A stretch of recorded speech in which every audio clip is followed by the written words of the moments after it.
Hello everyone, my name is Rashi Aditi Ghosh. I'm the Senior Assistant Editor of an organization called Elets Technomedia, and I'm here on behalf of a magazine called the Banking and Finance Post, which is India's leading B2B magazine on innovations in the BFSI industry. We have been publishing a lot of issues highlighting the trends and strategies of the leaders from around the industry for close to 8 years, and Elets Technomedia is into function for close to 18 plus years. We've been organizing knowledge sharing platforms from various sectors ranging from eGov, health, in education, BFSI, and a lot more. And today we are here to welcome you all to the yet another new episode of Elets Innovation Talk, which is our initiative that we started during the pandemic, so that we get to know the motivational strategies from the leaders from across the industry that can help us lead our game well and ensure continuity amid uncertainty. And with God's grace and from the support of the industry, we have been continuing this conversation beyond the pandemic, and we are interacting with a lot of leaders every week. So today, in this episode of Innovation Talk, we have been joined by Mr. Venkat Rao. He is the Vice President and Country Head of SendTech, ANZ India, and EAESE from an organization called Pitney Bowes. Pitney Bowes is a global shipping and mailing company that provides technology, logistics, and financial services to more than 90% of the Fortune 100. They are creating small business, retail, entertainment, and government clients around the world. That there are companies that rely on Pitney Bowes to remove the complexity of sending mails and parcels. For more than 100 years, Pitney Bowes has been innovating and delivering technologies that remove the complexity of getting commerce transactions precisely right. So that sets up the tone that why Mr. Venkat is here. The term innovation in the introduction has already highlighted the reason why he has been joined. We have been joined by him today in this conversation. So welcome, Mr. Rao, to this conversation, and we hope we have a very insightful discussion today. Thank you very much, Rashi. It's a pleasure to be here. Thank you so much. Thank you. So, setting the note, let's begin this conversation. The first question of today's interaction is, what keeps your company relevant for 100 years, and what has been the company's strategic direction and the key verticals and solutions that the company is focusing on? How would you Uh, like to brief this? yeah, thank you so much, Rashi, and thanks for the question. Once again, I think it's certainly a pleasure, and thanks a lot for having us here and to continue this conversation around our directions and priorities and various subjects. And aptly put up, thanks a lot. A very good question which you've asked for. What keeps Pitney Bowes, what keeps us relevant? I think I would like to start with the very ethos and values of a company which is doing the right thing the right way.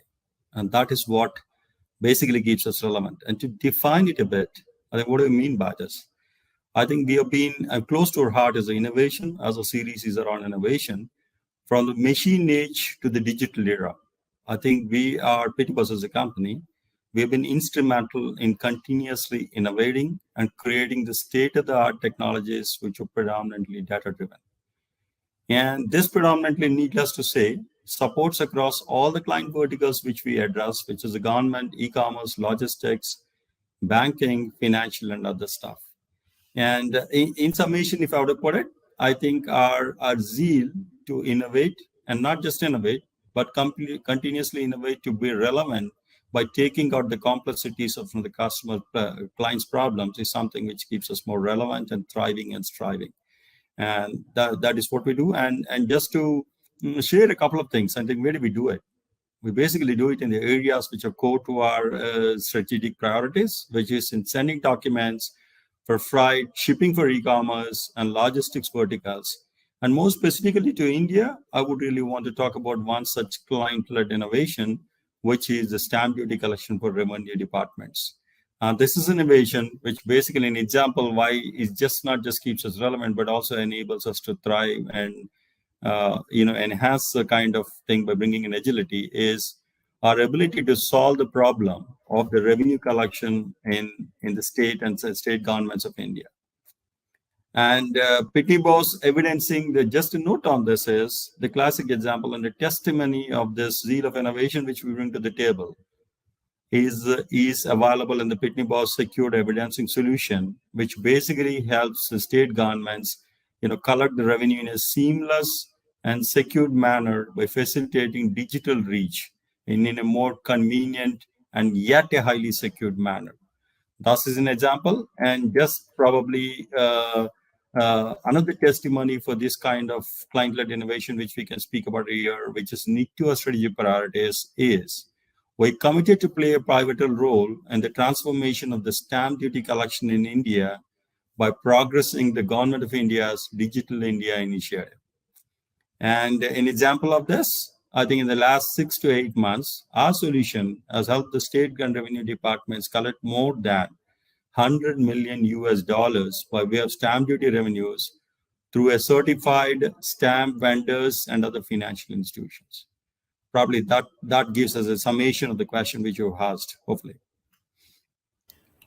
Very well briefed. I think saying this, that doing the right thing the right way is something that sets that helps us understand that how the strategies are put in place, and a company that is over 100 years old, definitely must be doing something right in a right way. Otherwise, staying in function and staying in a leading position is something very surprising in today's time. And congratulations for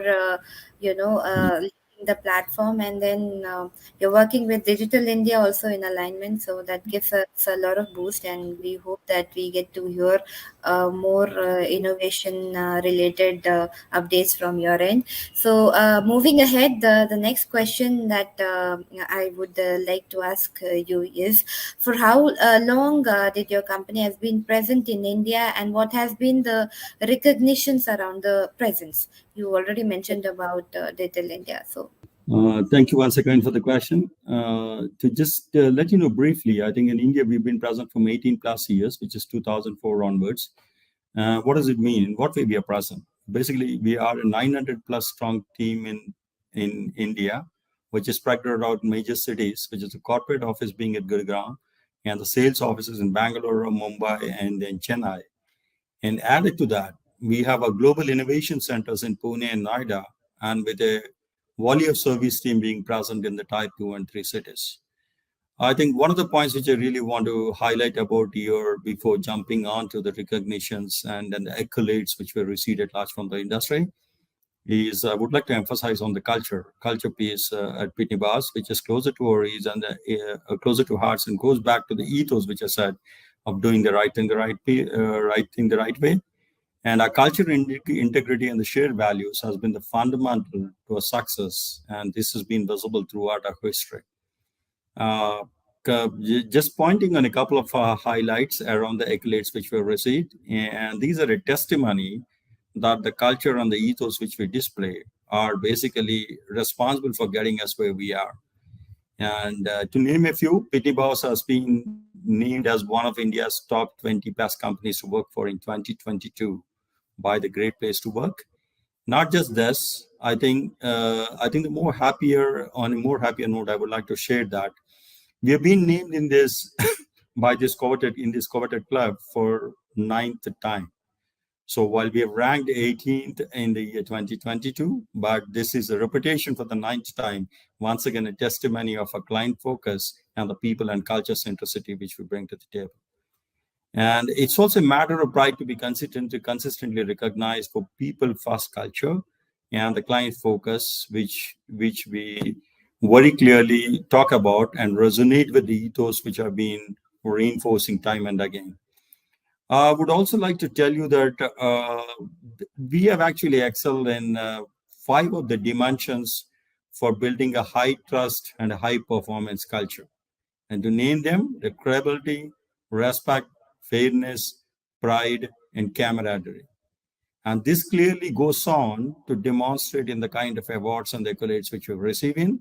We are very clearly one of the best companies to embrace diversity, and it was visible as being named as one of the America's best companies in terms of diversity. And the Pitney Bowes has also been named as top 10 best workplaces for women in India. Right. So moving on, you spoke about your India presence and the recognitions. So the digital stamp duty collection solution is a great product innovation. So how does a B700 version 2 tax meter solve the client's problem? How would you like to share your views in this regard? Yeah, before answering this question, Rashi, let me tell you, I think this is one of the classic examples in our innovation bucket, which is a testimony of a client-led innovation. I think this innovation has taken birth, backed on the problem which we witnessed at the client place and which the clients have echoed. And this is going back, the genesis of this basically rests on the problem area where the state and the revenue departments across India have been historically struggling from the challenges around the stamp paper. And to name a few, probably there's something like the fake stamp papers and then challenges around procurement of the stamp papers, availability of the various denominations, including the distribution and the damage and the shortages and various other stuff. I think this has been aggregated by the lack of tracking and documented authentication and verification process in the current stamp issuance process, which was existing. So anyway, it's more of a physical form which was existing, and we saw this as a challenge. And that's when to mitigate this challenge, I mean, this is where the genesis or the birth of this particular solution has happened, which is why I would prefer to call it as a client-led innovation, which is a B700 2.0. Now, what does this do? This basically is a kind of new technology which ensures stamp papers can be issued instantly as booklets are printed and franked directly, saving both time and paper. It also speeds up the disbursement process, which was earlier taken more in a cumbersome queues and the kind of time-consuming activity, and reduces the wait time and required for the notarizing and various other activities. And all these things, whichever I spoke of bringing in, prioritizes autonomy, accountability, flexibility, and everything, doing all that in a secured evidencing manner. I think that is a bigger piece which we bring in here. And the online process ensures that the current denominations are available, comprehensive. Not just this, I think there's a plethora of analytics which are available for this with the help of this device. Now, we disperse as many denominations, as many stamps as possible in a more flexible, adaptable, less cumbersome, but yet in a more secure manner. But the good part with this is being completely a digital solution, it provides a complete analytics around this stuff, giving the state governments and the revenue departments a complete control on the entire stamp duty process. So that's the big part which it basically does as a B700 as a unit, which is why I emphasize on the point it comes to be a client-led innovation. The state government license machines, and this basically we work along with the regulators, and the regulators then give the licenses to the various stakeholders for this particular stuff. And this license machine will help to more securely manage the inventory, logistics, and costs associated by issuing and printing the stamp papers. And that's in a way that those are all the complexities going back toward my earlier statement. What do we do?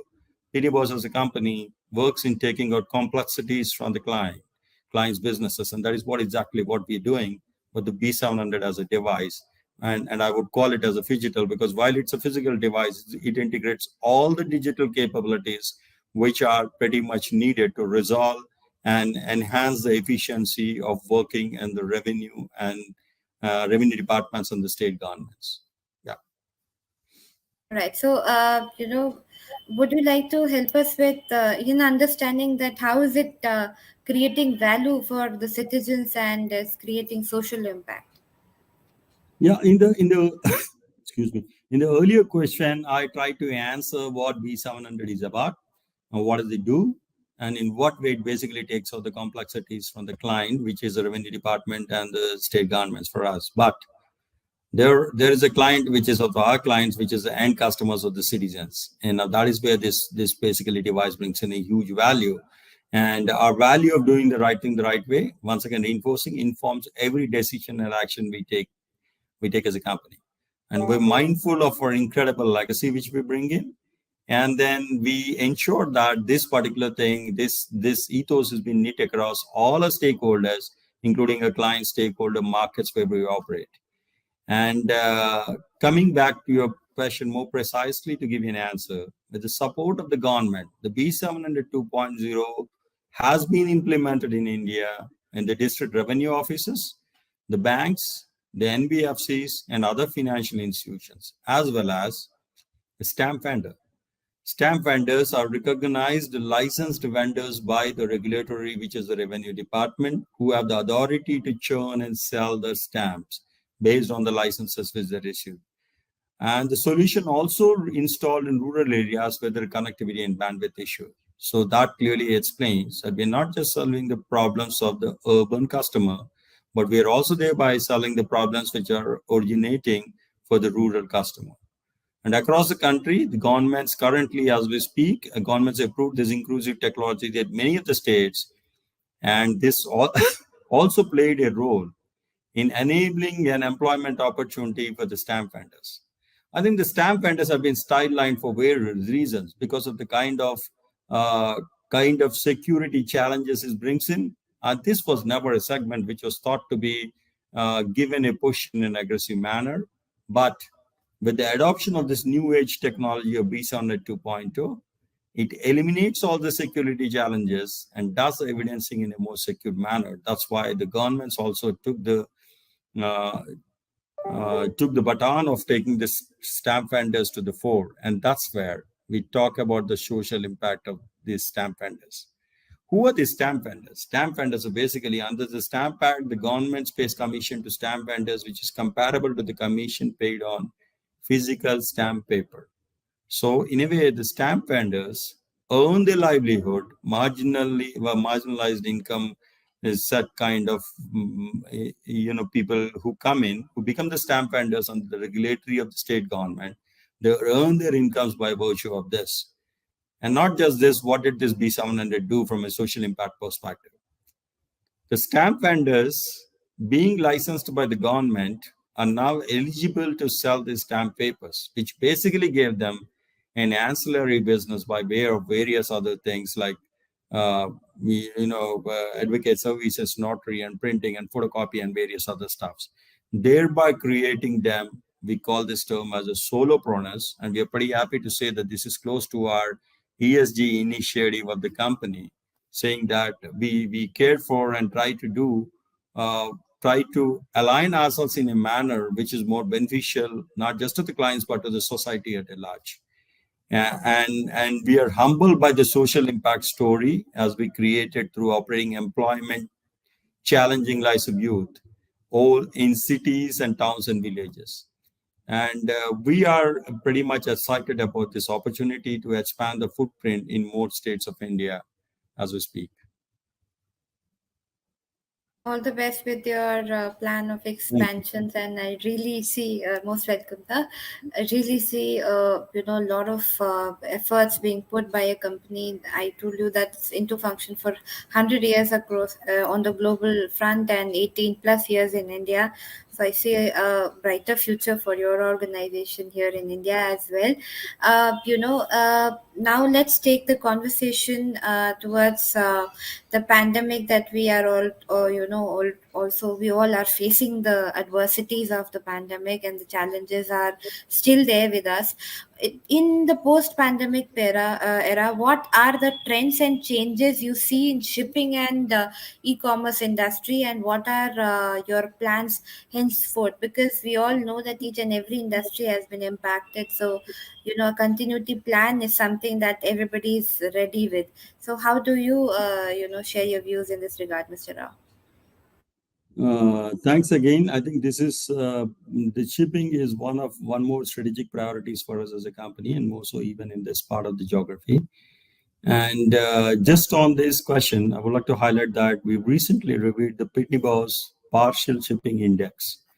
Measures volume and span. What does it do? This basically measures the volume and span for B2B, business to business, business to consumer, consumer to business, and consumer consigned shipments with weight up to 31.5 kgs in 13 major markets representing 3.8 billion people and in the major countries like US, Canada, Brazil, UK, France, India, Australia, and Japan. Based on the proprietary and published data, this index, which has been published by Pitney Bowes, has become a valued industry benchmark and a reliable source of accurate forecasting since the inaugural report, which we started in the year 2016. I'm highlighting on this because our knowledge around this basically goes into something which we kickstarted in 2016, and a couple of statistics around how do we see. I think a couple of things happened because of the pandemic. I think there has been acceleration which has happened, acceleration and digital acceleration, which is the technology embracement, has happened in a faster manner. And with digital acceleration comes the high robust growth which we are witnessing the e-commerce domain. So coming specifically to this parcel shipping index, it's clearly revealed that 7% growth in India's parcel volume in 2021. A remarkable growth, I must say, in the post-pandemic situation. India has experienced a 32% year-on-year in parcel volume from 2020 and reaching $5.2 billion, which is actually the highest increase across the 13 major markets which I just spoke about. And a couple of trends there. The trends clearly shows that the carriers are expanding the last mile delivery capabilities very clearly. And if I have to sum it up probably in three trends, the first one I might say is the carriers are expanding the last minute delivery to ensure faster deliveries. That's trend one. And e-commerce marketplace is focusing on being more competitive. I think it's getting more and more competitive as never before as ever. And the third one, probably more important, I would say, is the growth coming in predominantly from the rural expansion and the regional growth. I think that is another point which I would really like to talk upon. The regional centers are also recording growth in online retailing as a result of continuous network development and business expansion. And ongoing rural expansion and increased uptake in mobile services. I think that's something which is also adding as an accelerator.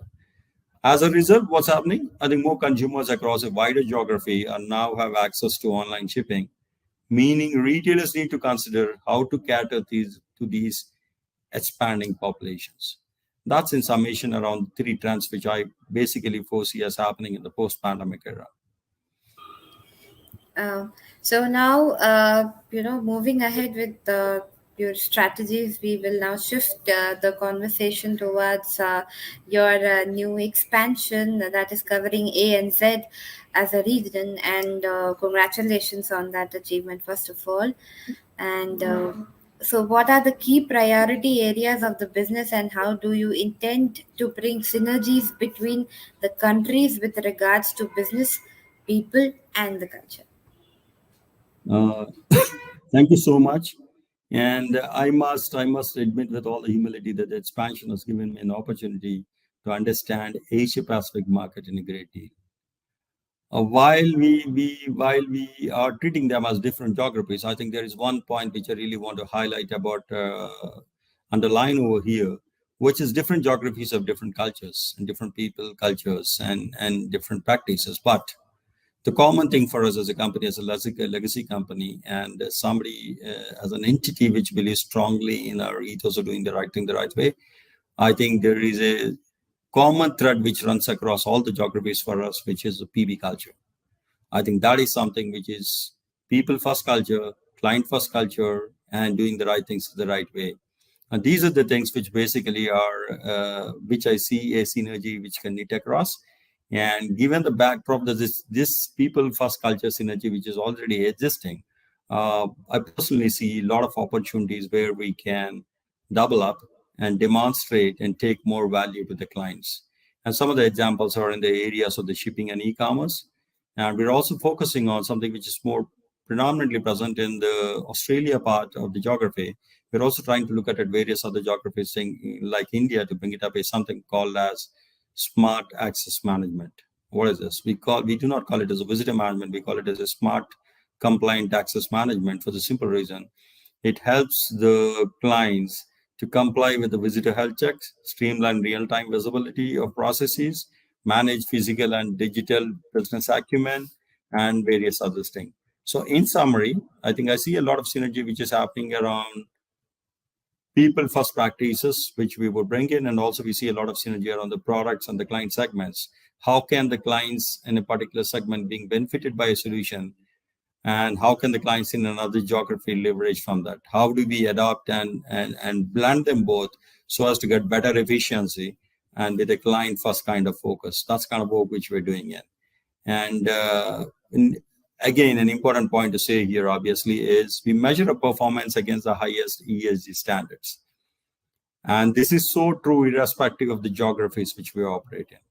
And I would strongly advocate to look at our ESG report, which is available, published, and available in public. And that demonstrates the kind of values which you spoke about, and how is the way we have been embraced as the best employer for diversity, and the way we get the rankings there. And ESG has been pretty close to us, and that's very clearly visible. And probably in a single statement, what would I see as a synergy? I think blending all these kind of value adds at different geographies and taking them to execution is something which is going to be as a top priority for me, with the people first and a client first culture at heart. I think you summarized everything that you spoke in these few minutes at the end of the conversation today. And then people first is something, an approach that actually helps a company to understand the psychology of the client and customer, and they know that they are with a reliable company that understands them and making products and services and solutions, keeping them in mind. So, all the best with your vision and mission. And thank you so much for joining us today for this conversation. And we are definitely more than delighted to have heard you today, and the innovative strategies that you're putting in at Pitney is definitely, bringing in a benchmark for other contenders in the industry. So, with this, we bring an end to this conversation today. And thank you, Mr. Rao, once again for your time. And like I always say to our viewers, that next time when we come back to this Elets Innovation Talk with another episode of ours, we will be joined in by yet another person who is as bright as Mr. Rao, who will be sharing his part of stories with us, and helping us and keeping our motivation game at the peak. And we all need it during these uncertain times. So, with this, I bring this conversation to an end. Thank you so Yeah, much, sir. thank Thank you you. so much, Rashi, and it's I appreciate the opportunity once again to be present over and share our views to this platform. Thank you so much. Thanks a Pleasure lot. is all